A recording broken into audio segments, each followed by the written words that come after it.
नूतन वृक्षावलियों से, जिसकी हरी भरी हरियाली सदा शोभायमान रहती है, ऐसा नव काननम वृंदावन। अथवा न वकाननम वकस्य आननम यत्र नास्ति नव काननम, अर्थात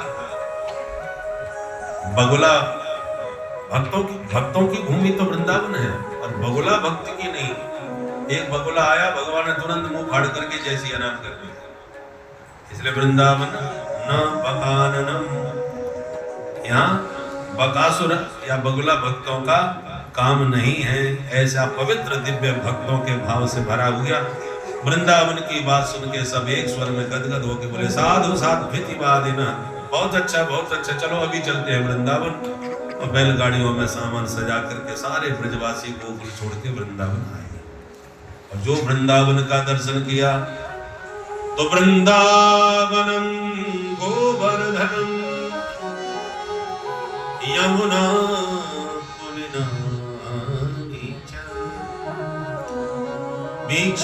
वीक्षासीदुत्तमा प्रीति राम माधवयो भो नृप परीक्षित।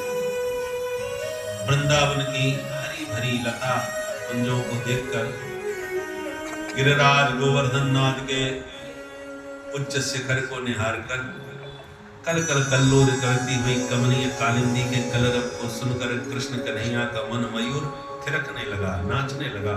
मैया से बोले मैया अब तो वृंदावन में चराएंगे हम गैया।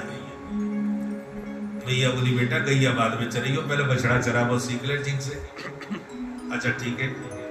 तो कन्हैया अब 4 वर्ष के थे, वत्सपाल बन गए, माने बछड़ा चराने लगे। एक दिन वृंदावन में आसपास ही बछड़ा चराते घूम रहे थे कि एक वत्सासुर नाम का दैत्य बछड़ा बन के बछड़ों को मिल गया। भगवान पहचान गए, पैर पकड़ के घुमा के पटक दिया तो गोविंदाय नमो नमः, वत्सासुर का वध किया। इसी प्रकार एक दिन बकासुर बगुला बन करके आ गया, पूतना का भाई। बका बकी दोनों भाई बहन थे। बकी माने पूतना और ये बकासुर उसका भाई। भगवान को देखकर मुंह फाड़ करके दौड़ा और अपने चंचू में भगवान को रख करके निगल गए। भगवान ने अपना शरीर इतना गर्म कर दिया, उसे लगा जैसे आग का नारा खा लिया। तुरंत भगवान को मुंह से बाहर कर दिया। बाहर आते भगवान उसका मुंह पकड़ के बीच में से चीर दिए। सो गोविंदाय नमो नमः। बकासुर का भी वध किया। वत्सासुर और बकासुर आध्यात्मिक दृष्टि से देखें, वत्स माने बछड़ा, बछड़े को तो धर्म का स्वरूप माना गया। तो धर्म रूप वृषभ को, बछड़े को भगवान ने क्यों मारा? भगवान कहते हैं हम धर्म की रक्षा के लिए तो अवतार ही लिए हैं, धर्म संस्थापनार्थाय संभवामि, किंतु हम धर्माभास की रक्षा नहीं करते, धर्म की रक्षा करते हैं। समाज में ऐसे बहुत से असुर हैं जो वास्तव में बाह्य रूप आवरण धर्म का ओढ़ करके और उसके भीतर आसुरी प्रवृत्ति को छुपा करके रहते हैं। तो भगवान कहते हैं जो धर्म के आवरण में असुर छुपे बैठे हुए हैं उनको तो ढूंढ ढूंढ करके हम ठिकाने लगाने के लिए आए हैं। संस्थापनाय धर्मस्य, धर्म की तो स्थापना करेंगे, परंतु धर्माभास जो है, धर्म का आवरण ओढ़ करके आने वाले जो असुर हैं उन्हें तो ठिकाने लगाएंगे। इसलिए भगवान ने वत्सासुर का वध किया। बकासुर बक दंभ का प्रतीक होता है। दंभ का अर्थ क्या है? परस्य सोत्कर्ष ख्यापक चेष्टादि दंभ, दूसरे को अपने आप को बहुत अधिक सज्जन धर्मात्मा दिखाने की कोशिश करने का नाम है दंभ। पाखंड और दंभ में इतना ही अंतर है। पाखंड का मतलब तो पापस्य खंड है, वो तो पाप का ही एक खंड है। और दंभ उसे कहते हैं जितना है नहीं उससे ज्यादा वो अपने को दिखाता है। जैसे बहुत से लोग बहुत से विनम्र होते नहीं, पर जितना विनम्रता दिखाते हैं, और लोग हाथ जोड़ के नमस्कार राम राम करेंगे, वो इतना घुटने से क्यों करके हाथ जोड़ेंगे। लंबी चौड़ी दंडौत मारेंगे, और जबकि हृदय में उतनी विनम्रता नहीं होती। जानबूझ के जूता चप्पलों में बैठेंगे, और फिर जब कोई कहे अरे साहब आप आगे आइए, अरे नहीं नहीं साहब हमारी तो चरणों में ही जगह है, और नहीं पूछा तो नाराज हो जाएंगे, और हाथ पकड़ के उठाओगे तब वो आकर के बैठेंगे, तो लोग जाने कि हम देखो कितने सज्जन हैं, कितने विनम्र हैं। इसका नाम है दम्भ। दम्भ का प्रतीक होता है बगुला। बगले को आप कभी देखिए, सफेद होता है बाहर से, एकदम उज्जवल हंस जैसा लगता है, परंतु प्रवृत्ति कैसी होती है, पानी के किनारे रहता है, पानी में भी चलेगा तो एकदम धीरे धीरे कदम रखेगा, देखने वाले को लगे कि कितना सज्जन है, कहीं पैर के नीचे कोई जीव जंतु न दब जाए, इसलिए बेचारा कितना संभल संभल के कदम रख रहा है। मछलियों से पूछो कैसा, बोलो राधे राधे। कभी कभी तो महाराज ऐसा नाटक करता है कि एक पैर पर ही घंटों तक खड़ा रहेगा, दूसरा पैर ऊपर उठा लेगा, एक पैर पानी में रख लेगा, एकदम स्तब्ध खड़ा रहेगा। भोली भाली कुछ मछलियां फंस जाती, हो महाराज जी कितने तपस्वी, कितनी देर से एक पैर पर खड़े हैं, चलो बहना आशीर्वाद ले आवे। और जो आशीर्वाद लेने आते हैं गप से गोविंदा। दूर खड़ी मछलियां कहती हैं कि भक्तों को आशीर्वाद लेने जाते होते होंगे, देख रहे हैं लौट के आने वाले नजर नहीं आ रहे, ये भगत लोग जाते कहाँ हैं? क्यों भगत जी आपके शरणापन्न भगत कहाँ जा रहे हैं? तो दम बगुला कहता है यद गत्वा न निवर्तन्ते तद्धाम परमम मम। हम वहां भेजते हैं जहां हमेशा के लिए, फिर लौट के दुनिया से आवागमन ही उनका समाप्त कर देते हैं। इसको कहते हैं दम्भ। परस्य सोत्कर्ष ख्यापक चेष्टादि, दूसरे को अपने उत्कर्ष की चेष्टा करके दिखाना। एक माला भी जपता हो तो 5-10 माला बताना कि हम तो इतना माला जपे बिना पानी ही नहीं पीते। तो जितना होता नहीं है उससे ज्यादा वो दिखाता है, उसी का नाम दम्भ है। तो भगवान कहते हैं हमारा वृंदावन धाम भक्तों की भूमि है, बगुला भक्तों की नहीं। इसलिए भगवान ने उस बकासुर का उद्धार किया मुंह फाड़ के। दम्भ ज्यादा देर तक चलता नहीं, आज नहीं तो कल उसका रूप प्रकट हो ही जाता है। एक दिन बकासुर के बाद एक अघासुर आ गया, बड़ा भयंकर अजगर बन के मुंह फाड़ के प्राणायाम खींच करके बैठ गया।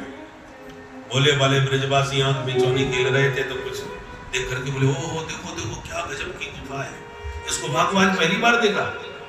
दूसरा ब्रजवासी कहता है भाई ऐसा लगे जैसे कोई सांप हमें मुंह फाड़ के खावे को बैठो हुए। अब सच में वो सांप ही है, और समझ रहे वृंदावन की गुफा, और आपस में उत्प्रेक्षाएं कर रहे। एक बोलो भैया हमने ऐसी सुन रहा कि वृंदावन के महात्मा लोग गुफा में बैठ के भजन करें, तो यह गुफा में खूब बाबा बैरागी बैठे होंगे, चलो दर्शन करें हमें। चलो घुस गए महाराज। अब सर्प तो मुंह फाड़ करके सांस रोक के बैठा था, और उसके 2 जीभ होती है, नीचे को धरती में नीचे जोहा चिपका रखी थी। तो ब्रजवासी उसके जिह्वा के ऊपर कदम रख के जब भीतर घुसने लगे मुंह में, एक बोलो भैया वृंदावन के महात्मन के ठाठ बड़े जोरदार है, सड़क पे गद्दा बिछा रखे, देखो कैसी कोमल सड़क बना रखी है। एक बोलो भैया ये सड़क, ये 2-2 सड़कें काहे को बना रखी है? बोले महात्मन को नियम होगा, एक आवे वाले को एक दूसरे जावे वाले को, अलग अलग रास्ता है। तो ये खूंटा काहे को ठोक रखे सड़क के चारों तरफ, दांतों को देख कर देखो। एक बोलो नियम होगा, अपनो सामान खूंटे से बाहर टांग के आओ, सामान लेके भीतर मत घुसियो। ऐसे हर एक प्रश्न करता है ये काय को बनवे, तो दूसरों का चुना कुछ समाधान कर दे कि ये आके लिए बने। अब भीतर से गरम गरम धीरे धीरे, जब बड़ी देर हो गई तो धीरे धीरे उसने श्वास छोड़ी। अब धीरे धीरे जब गरम गरम श्वास आई तो थोड़ी दुर्गंध भी आई, मांसाहारी था। एक ग्वाला बोलो अरे भाई हमें से तो गरम गरम हवा निकल रही है, गुफा में तो ठंडी ठंडी हवा होनी चाहिए, ये कैसी गुफा है? दूसरों बोलो यहाँ में बड़े बड़े महात्मा लोग बैठ करके कपाल भाती कर रहे होंगे। एक बोलो तो ये दुर्गंध क्यों आ रही है? फिर दूसरों बोलो कि मालूम पड़े कि कोई जीव जंतु हड़बड़ा के मर गए हो, गुफा में सड़ गए हो, बाकी दुर्गंध आ रही है। महात्मा को तो अपने शरीर कोई ध्यान ना रहे, वो तो ध्यान में मस्त रहे, तो बाकी साफ सफाई करे आएंगे अपन चल के भीतर। तब तक एक बोलो मोह तो लगे कि कछु खतरा है भाई। काय बात को खतरा? अरे देखो ना बादरा वो बगुला बन के आयो, कन्हैया खा गए, भगवान न करे कहीं ये हमें खाने कोई बैठो हो। तो सबरे वाला बोले जैसे वह बकासुर की गति हो गई वैसे जाकी भी गति है जाएगी, कन्हैया अपनों पीछे ही तो है। अयम तथा चेत भगवत विनंक्षति, ये भी बकासुर की तरह कोई और भयो तो बकवद विनंक्षति, बकासुर की तरह ये भी मारो जाएगा। और यूं कह के कर ताड़ने ययु, ताली बजाते होंगे, बोले डरो मत चलो भीतर।